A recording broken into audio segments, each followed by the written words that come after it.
నేను అడుగుతున్నాను, నిజంగా ఒక చిన్న పిల్లవాడిని 6వ క్లాస్ అంట వీడు, 6వ క్లాస్ వాడి దగ్గరికి వెళ్ళి ఎస్సీ ఎస్టీ వివక్ష ఇట్లాంటి పెద్ద పెద్ద పదాలు మీరు వాడుతున్నారంటే అంత చిన్న వయసులో వాడి బ్రెయిన్లో మీరు విష బీజాలు నాటుతున్నట్టు కాదా? ఎవరైనా సరే, వైసీపీయా టీడీపీయా ఇంకేదైనా జనసేన తొక్క తోలు ఎవరైనా సరే 6th క్లాస్ పిల్లోడి మైండ్లో మీరు నాటే విష వృక్షాలు కాదా ఇవి? ఇదే మీరు చేయాల్సింది. ఏ రాజకీయ పార్టీ అన్నా తీసుకోండి, వాట్ ఎవర్ అది, బీజేపీయా వైసీపీయా టీడీపీయా జనసేన ఇంకో తక్కువ పార్టీ అయినా సరే, చిన్నపిల్లల దగ్గర ఏంటిది? స్కూల్లో పిల్లలు 1,00,000 కొట్టుకుంటూ ఉంటారు, 1,00,000 తిట్టుకుంటూ ఉంటారు.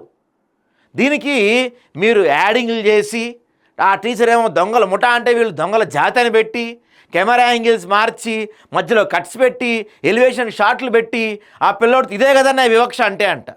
వాడికి తెలుసా వివక్ష అంటే ఏందో? వాడికి ఎంత దారుణం ఇది!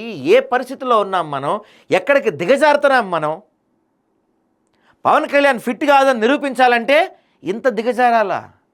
పిఠాపురంలో పరిస్థితులు దారుణంగా ఉన్నాయని నిరూపించాలంటే ఇంత దిగజారాలా? నేనేమో పవన్ కళ్యాణ్ని సపోర్ట్ చేయట్లా. పిఠాపురంలో పరిస్థితులు నిజంగానే బాగుండి ఉండకపోవచ్చు, పిఠాపురంలో డెవలప్మెంట్ జరిగి ఉండకపోవచ్చు.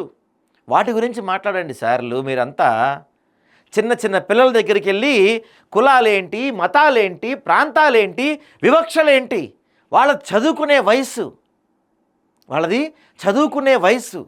స్కూళ్ళల్లోకి రాజకీయాలేంటి, స్కూళ్ళలోకి మతాలేంటి, స్కూళ్ళలోకి కులాలేంటి? విద్యార్థుల భవిష్యత్తును ఏం చేద్దాం అనుకుంటున్నారు? రాబోయే ఆంధ్ర రాష్ట్ర భవిష్యత్తును ఏ విధంగా నాశనం చేద్దాం అనుకుంటున్నారు మీరు?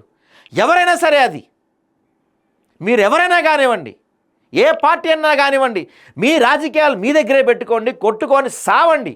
కానీ విద్యార్థులు ఇలాంటి విషబీజాలు నాటకండి. కనీసం పిల్లలకి ఓసీ అంటే ఏంటి, ఎస్సీ అంటే ఏంటి, ఎస్టీ అంటే ఏంటి, మాల్ అంటే ఏంటి, మాదిగ అంటే ఏంటి ఏమీ తెలియకుండా ఉంటుంది పాఠశాలలో.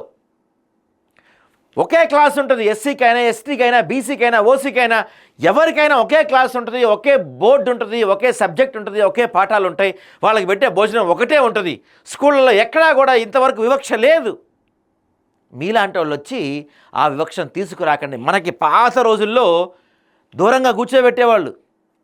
అంబేద్కర్ లాంటి వారి గొప్ప వాళ్ళ పోరాటాల వల్ల ఈరోజు అందరం కలిసే కూర్చుంటున్నాం, అందరం కలిసే తింటున్నాం, కలిసే పడుకుంటున్నాం. మళ్ళా మీరొచ్చి మీ స్వార్థ రాజకీయాల కోసం, మీ కుళ్ళు కుతంత్రాల కోసం, మీ కుట్రల కోసం ప్రజల మధ్య, అందులోన చిన్నారుల మధ్య, ఏమీ తెలియని బాలల మధ్య చిచ్చు రేపే ప్రయత్నం చేయకండి.